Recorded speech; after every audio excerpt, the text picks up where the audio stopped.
America ఎన్నికల వ్యవస్థను ఆదర్శంగా తీసుకోవాలి. కఠినమైనటువంటి నియమాలు పెట్టాలి. భారత్లో దాదాపు 90 కోట్ల మంది ఓటర్లు ఉన్నారు. వాళ్ళందరూ కూడా ప్రత్యక్షంగా ఆ ఓట్లను వినియోగించుకుంటున్నారు. కానీ మన దగ్గర మాత్రం ఎక్కువగా మెయిల్ ద్వారా ఓటింగ్ వేయడం జరుగుతోంది.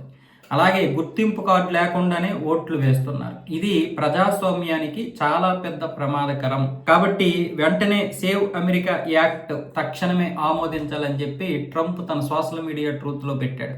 ముఖ్యంగా ఎన్నికల కమిషనర్ జ్ఞానేష్ కుమార్ నన్ను అడిగిన ప్రశ్న ఏంటంటే, మీరు కార్డు లేకుండా, ఎటువంటి ఆధారిత ఐడి కార్డు లేకుండా ఏ విధంగా ఓటు వేయడానికి అనుమతిస్తున్నారు అంటూ ఆయన నన్ను ప్రశ్నించేసరికి నాకు ఏదోలా అనిపించింది. తప్పు చేసిన భావం. మన ప్రజాస్వామ్య దేశం, ఇది చాలా పెద్ద ఇరకాటంలో పడే పరిస్థితి ఉంది. కాబట్టి భారత్ లాంటి ప్రజాస్వామ్య దేశంలో అంత జనాభా ఉండి కూడా ఇంత కఠినమైనటువంటి నియమాలు తీసుకొస్తున్నారు. ముఖ్యంగా ఎస్ఐఆర్లో భాగంగా ఇప్పుడు ఓట్లన్నీ కూడా తొలగిస్తున్నారు కదా, ఆ విధంగానే మనము కూడా చెయ్యాలి.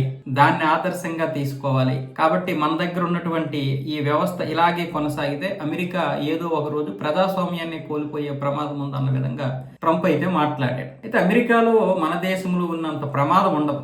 ఓట్ల విషయంలో మరీ దారుణంగా ఒకటి కంటే ఎక్కువ ఓట్లు ఉన్నటువంటి వారు అయితే ఉండకపోవచ్చు. ఉంటే కొన్ని అవకతవకలు అయితే ఉంటాయి, కానీ బయట నుండి వచ్చినటువంటి వారిలో లేకపోతే లోకల్ ఉన్నటువంటి కానీ ఇంత దారుణంగా దేశాన్ని ఓడగొట్టేద్దాం, దేశ భావజాలం, దేశీయ సిద్ధాంతాలతో ఉన్నటువంటి జాతీయ భావజాలం ఉన్నటువంటి వారిని వాడగొడదామని మాత్రం అక్కడ వాళ్ళు ఇండో. ఎందుకంటే ఇక్కడ బయట దేశమస్తులు ఇక్కడ ఎక్కువ బతుకుతున్నారు. ఆ ఎవరు బ్రతుకుతున్నారు? రోహింగ్యాలు, పాకిస్తాన్ వాళ్ళు, ఆ భావజాలంతో ఉన్నటువంటి వారు. లెఫ్టిస్టులు కూడా చాలా మంది ఇలాంటి దీనికి ప్రోత్సహిస్తూ ఉంటారు.